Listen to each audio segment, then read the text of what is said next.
जहां सच भी डर बन जाता है और अंधेरा बोलने लगता है। स्वागत है आपका डार्क रियलिटी हिंदी में। कहते हैं कर्म कभी आवाज नहीं करता, ना सवाल पूछता है, ना सफाई मांगता है।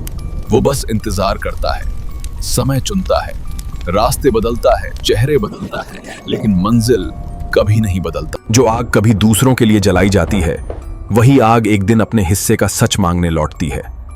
आज की रात कुछ वैसी ही थी।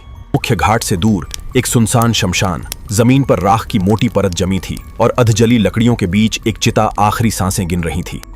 उस बुझती अग्नि के सामने एक अघोरी साधु बैठा था, आंखें बंद, शरीर पर राख और जटाओं में बीते समय का बोझ है। उसके होंठ हिल रहे थे, क्योंकि कुछ मंत्र बिना आवाज के भी सिद्ध हो जाते हैं। हर मंत्र के साथ वो राख अग्नि को सौंपता गया। लेकिन आज आग अजीब थी, फड़फड़ाती पर उठना नहीं चाहती। और फिर अचानक अग्नि बुझ गई।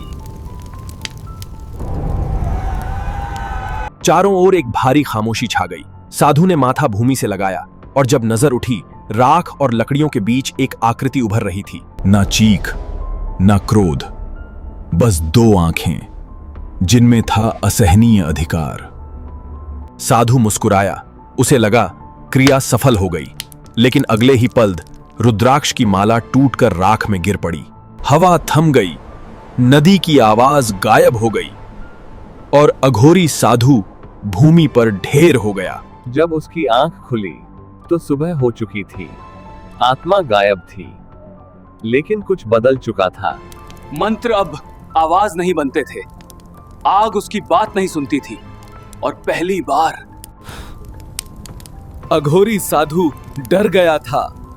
उसी रात आग फिर बुझी और तब उसे एक बच्ची की हंसी सुनाई दी।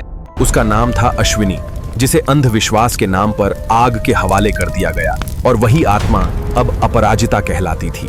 तूने मुझे जलाया था, आज मैं तुझे नहीं जलाऊंगी। तेरा डर ही तेरा दंड है।